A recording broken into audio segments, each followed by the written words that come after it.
Hey guys, Brent Hull Build Show at Thistle Hill. I'm going to show you some great window stuff and a secret that you won't believe, and we're still not sure we figured it out. Come join me.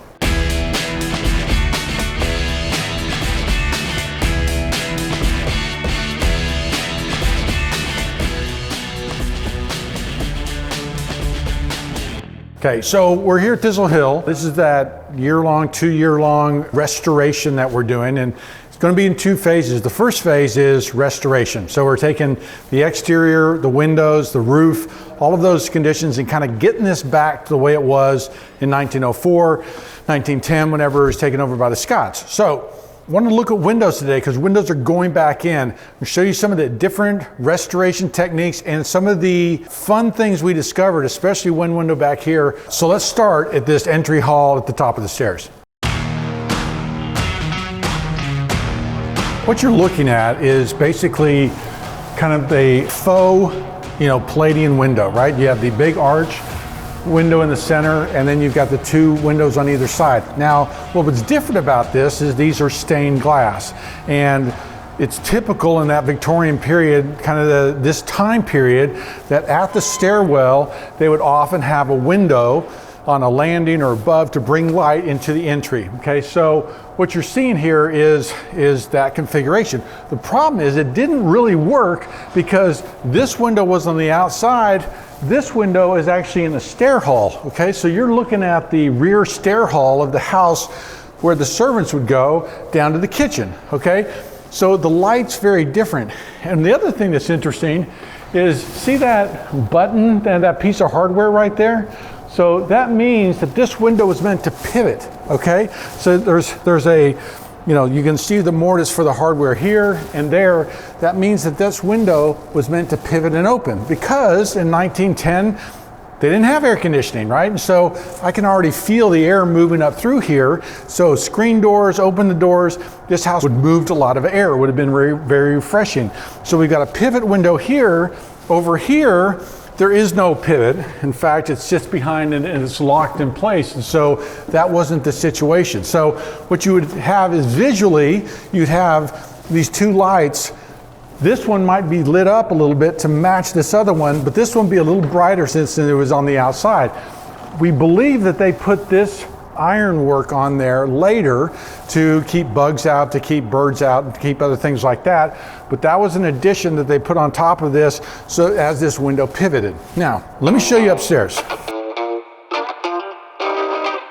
Here we have a early picture window is what I'm going to call it. It's 1910. We believe this has happened when the Scots took over. And so he was a car dealer, he had money, but see this bar here, and it's there on those windows. And look where the weight pocket is, or the pulley is above, okay? So it's already at the top.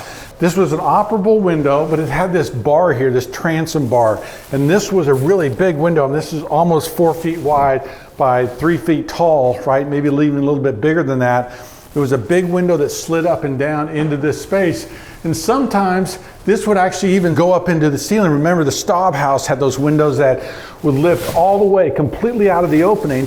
Why did they do that? So they can move more air in and out of the house. And so having this bar here and having this run up means that stylistically they can have a kind of transom with the leaded glass window above. You notice those are leaded glass windows. And then this window would be the operable window and allow a lot of air through here. So interesting design. The coolest one I'm going to show you is down in the kitchen. There was a surprise on this one that I didn't expect to see. I told you that there was an interesting window in this house. Here it is. Why am I freaked out by this? Why do I look at this 3-window combination and go, well, that's weird. Never seen that before. What's different? Bueller? I'm dating myself.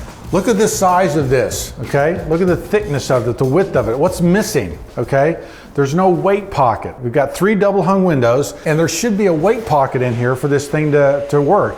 Where is it? Well, look up, okay? If you look up, you'll see these pulleys right here, okay?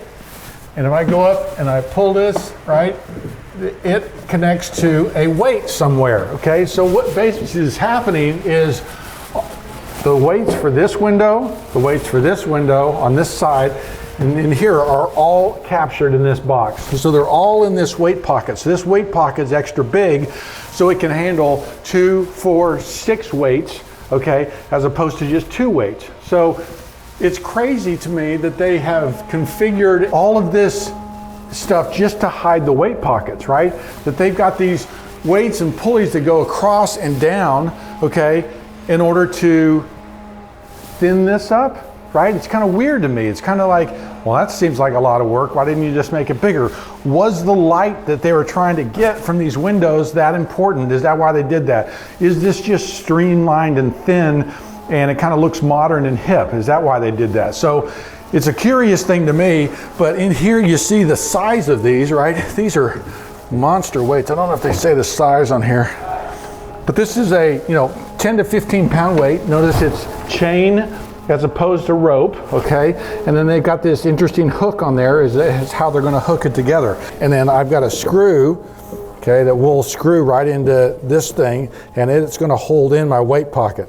Now, what's interesting is in Texas, we don't have a lot of weight pocket access holes like this. Oftentimes you need to take off the casing in order to get access to your weight pocket. I don't find that that's up in the Northeast where they've been building cased weighted windows for a long time, and this to not have a weight pocket access like that would have been considered cheap. But in Texas, 98% of the windows we see do not have this weight pocket access. It was a sign of a better window, better built window. It's just kind of an interesting regional fact that happens here. What's interesting about this window is that they are curved sash, and the sash for them are right here. Now remember, what's happening is that the rails, median rail and bottom rail in this case, are curved, and the side rail, the stiles, okay, are straight. Now, couple interesting things. One, they've got a wood stop here, okay? Only about maybe less than 10% of the windows that we've worked on have a wood stop. They were a premium window, okay? They didn't have the putty glazing, they had a wood stop. We don't find they hold up very well over time, but they were kind of a premium idea then. Now, the glass is the tricky part because it's curved. And what happens is, if you know about glass, when it comes out, it's very plastic. And what they would do is you would order these windows on the radius, and you'd figure out the radius of this room. Let's say it's 15 feet. So you'd send to the glass person, hey, I need sash that is, 4 feet tall by 2 feet wide on a 15-foot radius. They would actually make a 15-foot radius box. And when the glass came out and they cut it to size and it was hot, they would lay it over top of that mold, and they would end up with a piece of glass that would fit in this sash. And so that would come to the job site, and then of course they'd put it in. But what's interesting, what's cool is to think about making a curved sash like that. The parts and pieces that have to go into it, the curved glass, the curved frame, right? All these different parts that make it more difficult, that make it sexy and fun. But this is something around 1910, kind of the last era of that kind of curved glass era, because it's really popular between 1880 and 1910, and this is kind of the last vestige of that we see, at least here in North Texas.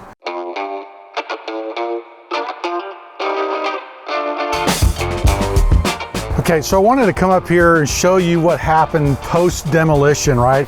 We were starting to pull on everything, looking at this stuff, but look at where the rot's happening, and this is going to help us sleuth, kind of figure out what to fix later.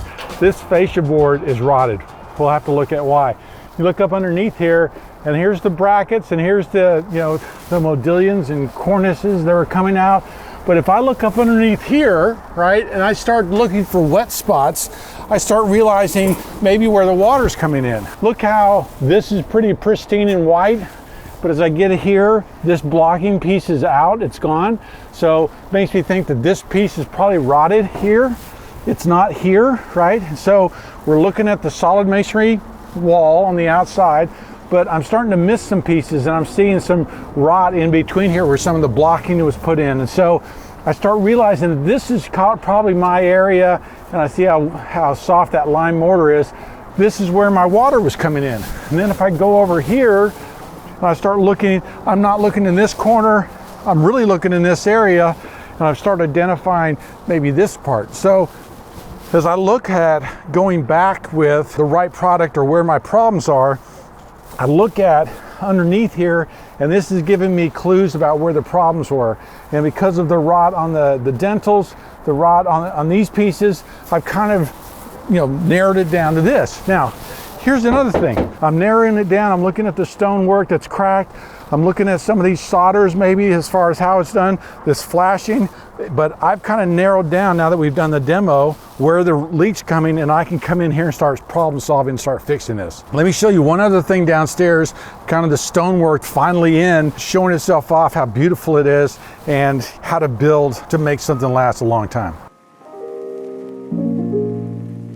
Okay, so last little piece here on this update video. Look at this. Remember last time we were standing down here looking at this and you saw the different widths of brick and this piece was cut out. Well, now we've got a new piece in and it goes all the way around that corner. So we got a new kind of little water table base here that runs around the outside. And you're looking at us coming to a point where we've cleaned the stone, we've replaced the stone, we've replaced the stuff that was rotted. Remember, had that bad repair and the concrete repair on top of it. So we've gone back and we're putting back in a 100-year product. We're putting back in something that's going to last a very long time. And if you look at the front gates, we have built a concrete column inside and we're bricking to that piece as well. So those two will last for another 100 years at least, because it was just a piece of angle iron inside. Now we've actually hung those gates into a concrete column and then bricked around it. Should be very secure. Very excited about the longevity of those pieces going forward. I hope you guys like the update here at Thistle Hill. Let me know if you have any questions. I'm Brent Hull. Thanks for watching.